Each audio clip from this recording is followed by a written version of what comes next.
NTPC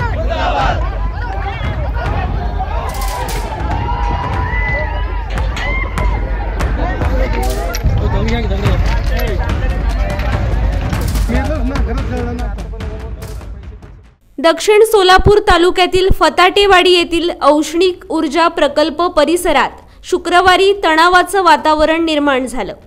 प्रकल्पासाठी जमीन दिलेल्या शेतकरी कुटुंबातील मिथुन धनु राठोड यांनी गळफास घेऊन जीवन संपवलंय। वाढीव मोबदला मिळण्यास होणारा विलंब आणि कंत्राटी नोकरीसाठी दलालाने पैशांची मागणी केल्यानं आलेल्या नैराश्यातून मिथुन यांनी हे टोकाचं पाऊल उचलल्याचा गंभीर आरोप त्यांच्या कुटुंबियांनी केलाय। या घटनेनंतर संतप्त ग्रामस्थांनी मिथुन यांचा मृतदेह थेट एनटीपीसी प्रकल्पाच्या मुख्य प्रवेशद्वारासमोर ठेवून आंदोलन सुरू केलंय।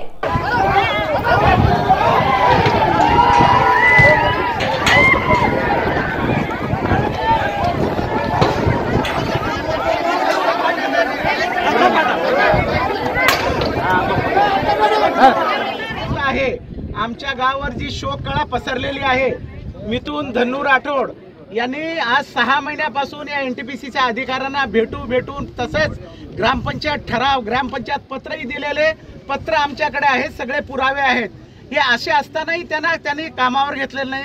अशा परिस्थितीत त्यांनी या त्रासाला जाचाटाला कंटाळून त्यांनी आज रोजी सकाळी त्यांच्या शेतात गळफास घेऊन आत्महत्या केली। त्या आत्महत्येला हे दलाल लोक आणि हे दलाल आणि एचआर ग्रुप आणि जे मुख्य प्रबंधक आहेत हे जबाबदार असतील। त्याच्यावर आयपीसी कलम 306 प्रमाणे यांच्यावर सगळ्यावर गुन्हा दाखल करून यांना आरोपी करावा, त्याशिवाय आम्ही इथून प्रेत हलवणार नाही।